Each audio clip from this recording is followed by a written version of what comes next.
What's up, everyone? Thanks for joining us for another edition of the Frary Smith Podcast. It's Tuesday, February 6th, and we're excited to bring you episode 179 of the show. Today, we're launching into a new series. It's our first of the offseason. We're calling it Trending Topics, where Kaiden and I are going to discuss some of the biggest issues affecting the Sun Belt Conference and the G5 as a whole moving forward. But, Kaiden, I've got to know, I've been on the edge of my seat all weekend. How'd the golf lessons go? They went pretty good, Noah. They went pretty good. I have to give a shout out to my instructor, Mike. He got me right. I know how hard this game is. I've watched my teammates and good friends play golf throughout the year. So I'm coming into it with very low expectations, but the foundation and base has been set. I have something to build off of now. I'm excited for my future lessons, and I'm not going to be a pro anytime soon. The tour is not going to be calling my name anytime soon, but just glad to get better at a new sport. And I'm definitely excited about it. I heard you had a big weekend up at Liberty too. Yeah, it was fun. Had a great time up at Liberty, called a couple of good basketball games, even got to do some hosting for hockey, which was a blast. I actually really enjoyed that, although my feet were frozen by the end of the night. But and then got to call a great men's basketball game that went down to the wire. So it was a fun weekend. Can't wait to do it again in the weeks ahead. But Kaiden, before we go any further, we want to tell you, our listeners, about our last episode. Kaiden and I we presented our final verdicts for 2023. We also debuted our very early on power rankings. And I got to say, we've already gotten some pushback from a couple of teams. Kaiden, I saw you take a couple blows on Twitter for your thoughts. But if you missed it, you want to go back and check out that episode wherever you consume this show. But Kato, we're officially into the offseason. It's been such a blast covering the Sun Belt Conference for two consecutive seasons now. Viewership numbers were through the roof. What a year. Honestly, it's been, partner.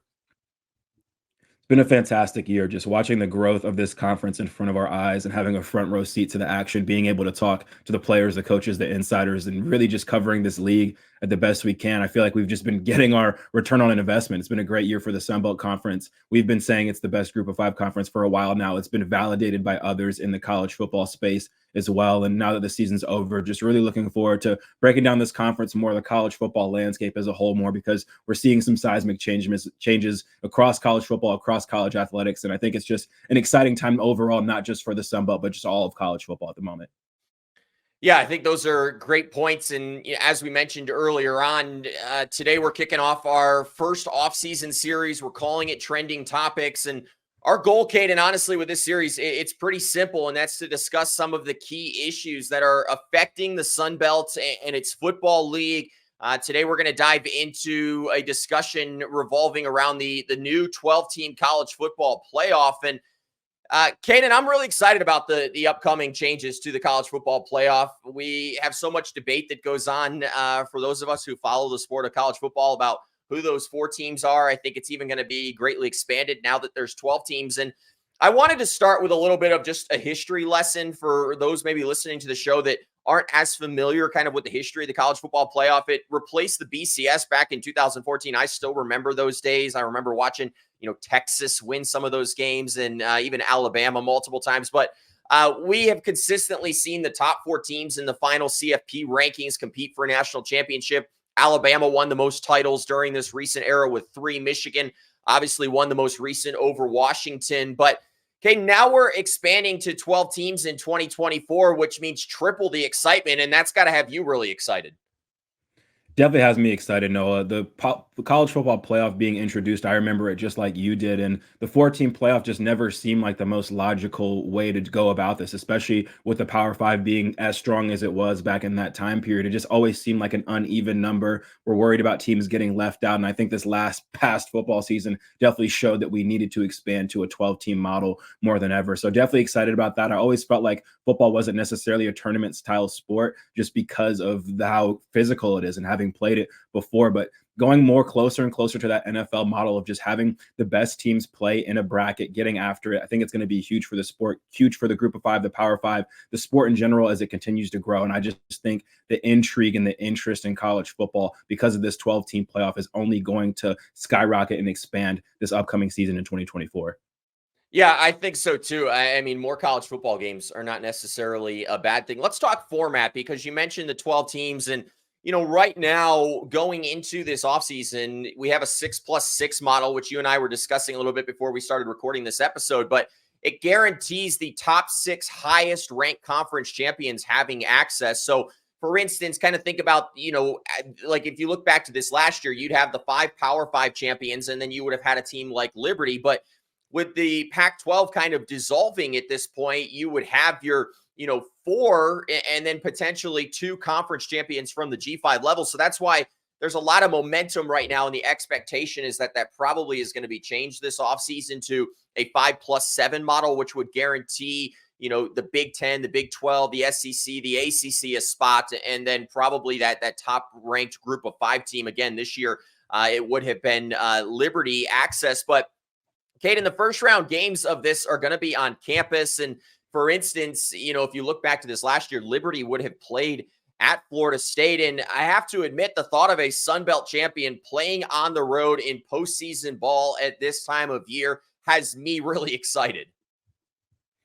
Yeah, it's an unprecedented thing when you look at the sport. I mean, the bowl games are always nice and they always represent kind of that championship level, postseason high level of football. But being able to have these games on campuses for the teams that aren't going to be having that first round bye, those first 4 teams, it's just electric. And I think it's going to be huge for these campuses. Some teams, especially the smaller schools, if they do end up hosting, are going to have to adapt on the fly. But I can only imagine how elite these environments are going to be, and some of the probably greatest stadiums and greatest stadium environments we have across the country, having the stakes be as high as they are now for the first time ever, hosting games that have high stakes playoff potential. It's going to be electric, especially for these group of 5 teams, like you mentioned. Whoever gets that bid in that spot, we're going to see those fan bases travel as well, be able to go to these campuses and watch these teams compete and really try to make history as some of the first teams probably at the group of 5 level to break through and make it to the next round and the next round of the playoffs. So definitely some exciting stuff as a fan, as a player, whoever has their fingerprints on the college football landscape, being able to host some of these games and just this playoff overall, I think is definitely going to be exciting for everybody.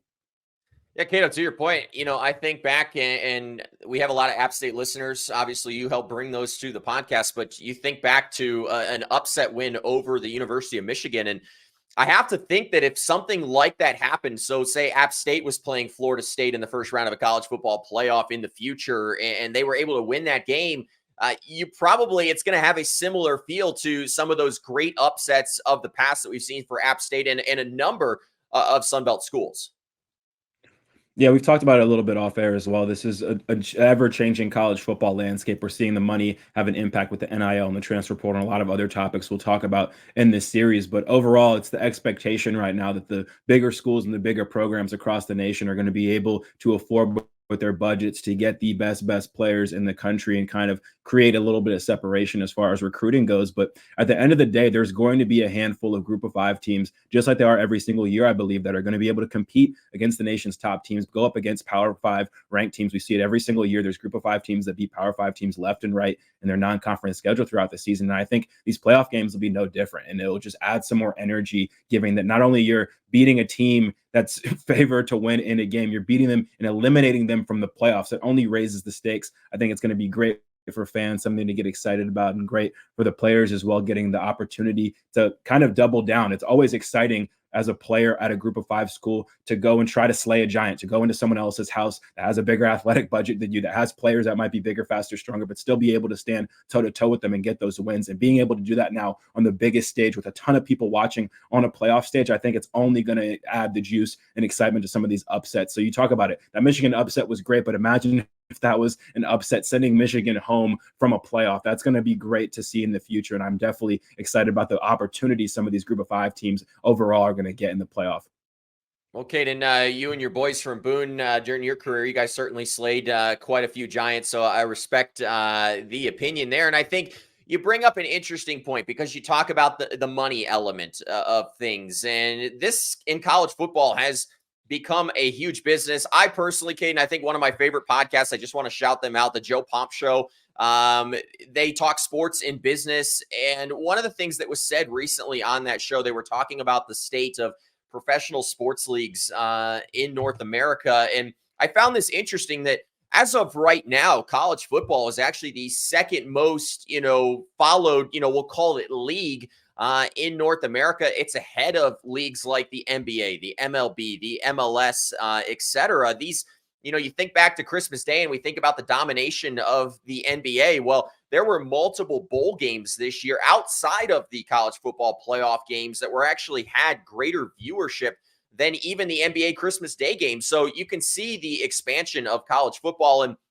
Kaiden, with this change to the 12-team college football playoff, the media rights deal is expected to be close to $2 billion, which would be about a 2-time revenue multiple over the previous deal. So there's a ton of money here. And Kaiden, when you look specifically at the Sun Belt, and maybe we could use a team like James Madison here as an example.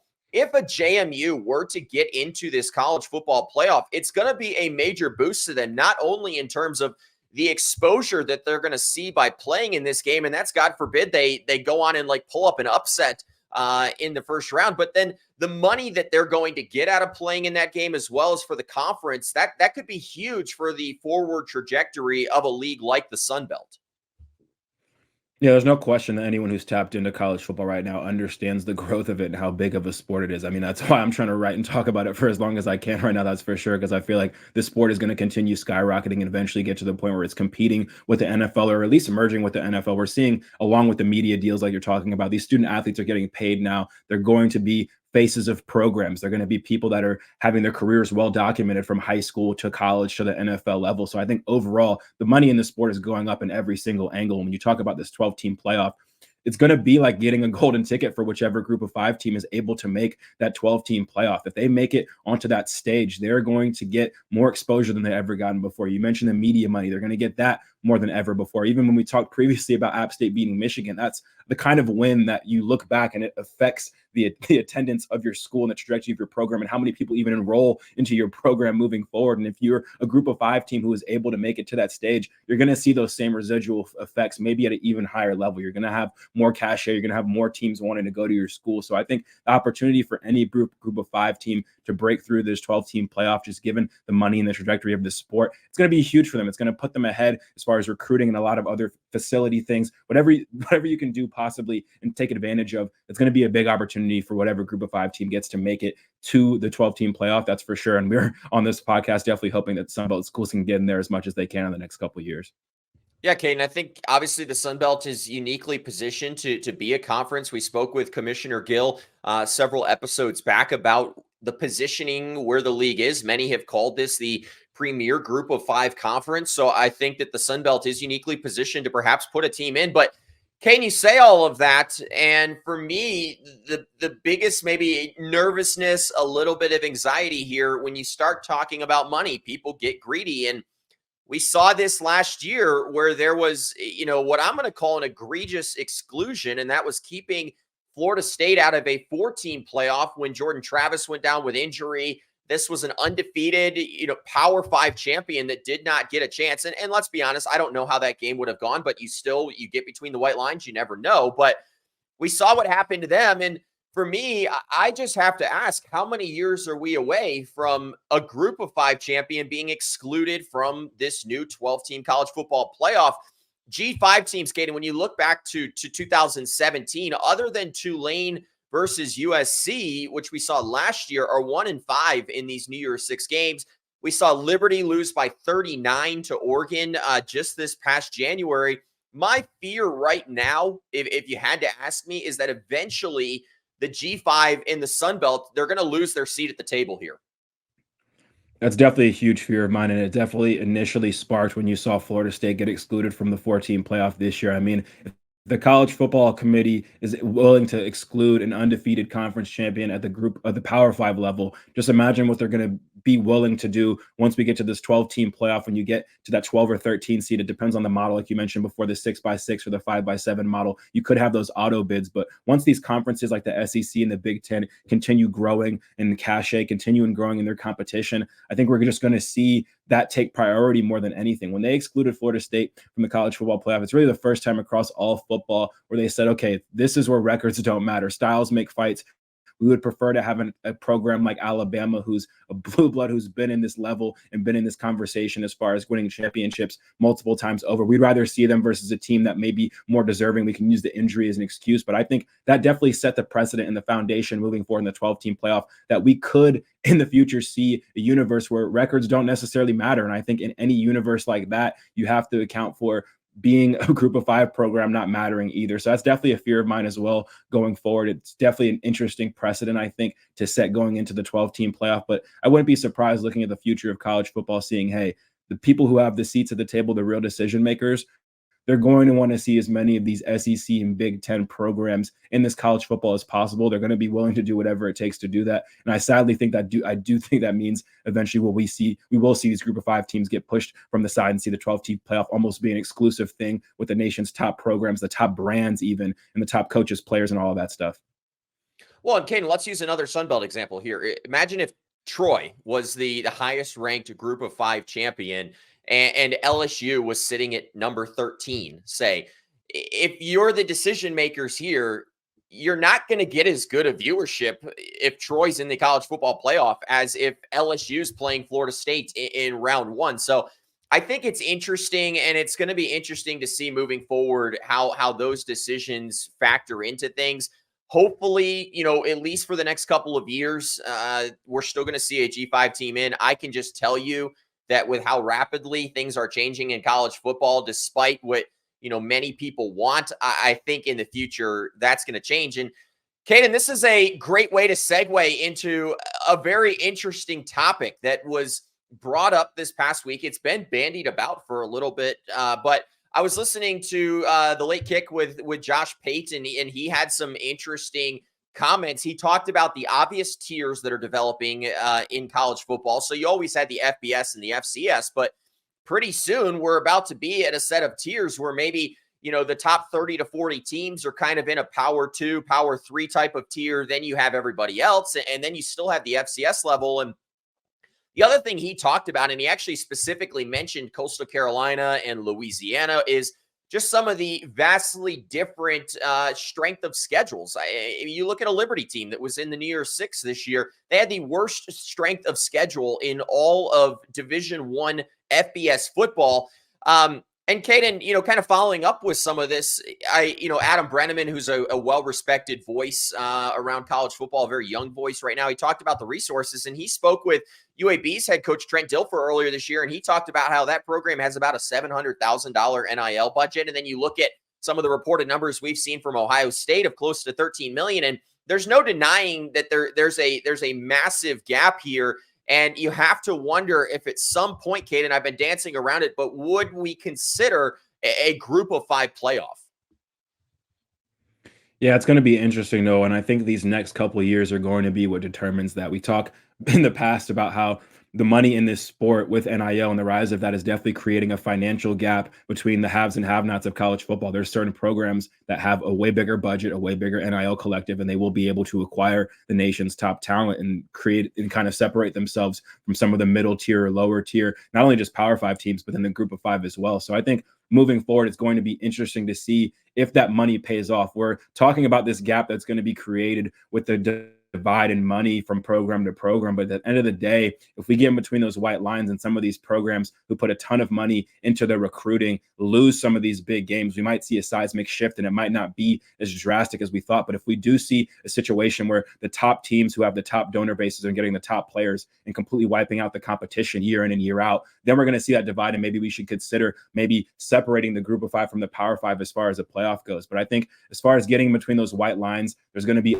upset potential, I think, forever. But if we get to the point where there are no more upsets in college football because there's such a big divide between the big dogs in the recruiting space, the donor base, and the brands versus everybody else, then maybe we should consider going to a playoff. And I think that possibility is an exciting one. I think a bracket with all of the best teams at the group of 5 level is an exciting possibility, an exciting alternative if the Power 5 and some of the top programs continue to separate themselves. But overall, I think it's something that's going to be sorted out in the next couple of years. You mentioned the success or the lack thereof of the group of 5 teams in the Cotton Bowl. If that gap starts to narrow a little bit, maybe we'll see it get to the point where we still encourage group of 5 teams to get in this 12-team playoff, and we see that the college football space is just as competitive as it was before. But if we see a divide in the next couple of years, then maybe it is time to pivot to having yet another separation like we saw between the FBS and the FCS with the group of 5 or the Power 5 or the haves or the have-nots. We just don't know how this is going to play out. There might be a handful, 15, 20 programs that have a huge leg up over the rest, and they have to divide it there. We could even see some of the mid-level or lower-level Power 5 teams have to take a step back as far as what they're able to do in competing